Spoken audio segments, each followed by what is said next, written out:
আমার ছেলেটাকে কত কষ্ট দিয়ে মেরেছে। জুলাইয়ের ইতিহাস লিখতে গেলে নাম আসে আবু সাইদ মুগ্ধ ফাইয়াজদের, কিন্তু জুলাই এলে আরও একটি নাম, আরও একটি সত্তা জুড়ে যায় জুলাই চেতনার সাথে।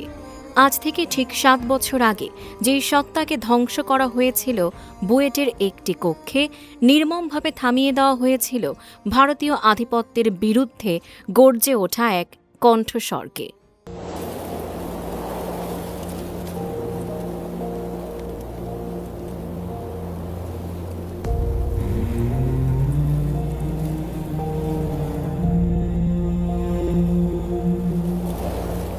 সেই তরুণের নাম আবরার ফাহাদ। ৫ অক্টোবর ২০১৯ কুষ্টিয়ায় গ্রামের বাড়িতে বসে ফেসবুকে একটি স্ট্যাটাস লিখেছিলেন বুয়েটের ২য় বর্ষের শিক্ষার্থী আবরার ফাহাদ।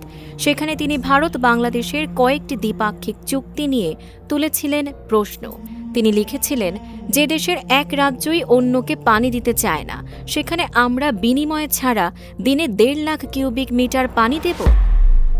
যেখানে গ্যাসের অভাবে নিজেদের কারখানা বন্ধ করতে হয়, সেখানে নিজের সম্পদ দিয়ে বন্ধুর বাতি জ্বালাবো। একজন সচেতন নাগরিক হিসেবে করা এসব প্রশ্নই যেন তার জীবনে ডেকে নিয়ে আসে ভয়াবহ পৈশাচিক কালরাত। ৬ অক্টোবর গ্রামের বাড়ি থেকে হলে ফেরার কয়েক ঘণ্টার মধ্যেই তাকে ডেকে নেওয়া হয় বুয়েটের শেরেবাংলা হলের ২০১১ নম্বর কক্ষে। প্রথমে জেরা, তারপর ৪ ঘণ্টার নির্যাতন, ক্রিকেট স্টাম্প, লাঠি, ভোঁতা অস্ত্র দিয়ে আঘাতের পর আঘাত। এক পর্যায়ে পানি চেয়েও পানি পাননি আবরার। রাতের শেষ প্রহরে তার নিথর দেহ পড়েছিল হলের সিঁড়িতে। ময়নাতদন্ত বলেছিল অভ্যন্তরীণ রক্তক্ষরণেই তার মৃত্যু হয়। সেদিন শুধু একজন শিক্ষার্থীরই মৃত্যু হয়নি, জন্ম নিয়েছিল বিবেককে নাড়িয়ে দেয়া প্রশ্ন, এই দেশে ভিন্ন মত প্রকাশের মূল্য কি দিতে হবে জীবন দিয়ে?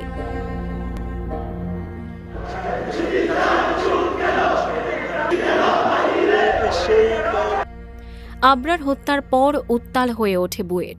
ছাত্ররা রাজপথে নামেন, বদলে যায় ছাত্র রাজনীতির বাস্তবতা।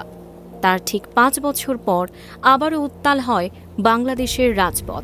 আবরার ফাহাদ আর জুলাই দুইটা আসলে ওতপ্রোতভাবে জড়িত, কারণ আবরার ফাহাদে আমাদেরকে পথ দেখাইছে, যে মানে আমাদের পথ দেখাইছে বলতে, আমরা যারা সবসময় মনে করছি যে আমার কাছে তো পড়াশোনা করা, রাষ্ট্র কি করবে, পররাষ্ট্রনীতি কি হবে, ইন্ডিয়ার সাথে আমার কি সম্পর্ক হবে, এগুলো নিয়ে আমি মাথা ঘামে কি করবো, এগুলো তো রাজনৈতিক দলদের বিষয়।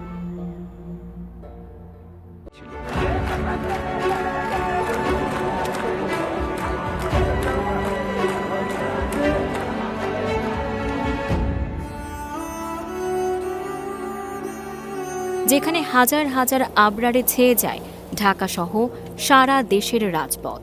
জুলাই পরবর্তী সময়ে অনেকেই আবরার ফাহাদকে সেই প্রতিবাদী চেতনার গুরুত্বপূর্ণ প্রতীক হিসেবে স্মরণ করেন।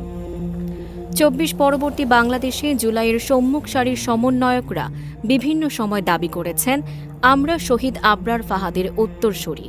শহীদ আবরার থেকে শহীদ আবু সাইদ পর্যন্ত বাংলাদেশের মানুষের আধিপত্য বিরোধী আশা আকাঙ্ক্ষাকে ধারণ করি আমরা এগিয়ে যাব। ইতিহাস হয়তো কখনো নিশ্চিত করে বলবে না জুলাই কোথায় জন্ম নিয়েছিল, তবে এটুকু অস্বীকার করার সুযোগ নেই, আবরার ফাহাদের মৃত্যু বাংলাদেশের ছাত্র সমাজকে গভীরভাবে নাড়া দিয়েছিল। আর সেই প্রজন্মেরই অসংখ্য তরুণকে আমরা ৫ বছর পর দেখেছি জুলাইয়ের রাজপথে।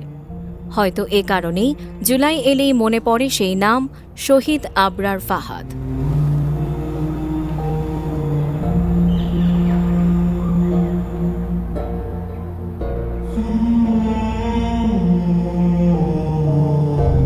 Tanjiba Nowrin, face the people.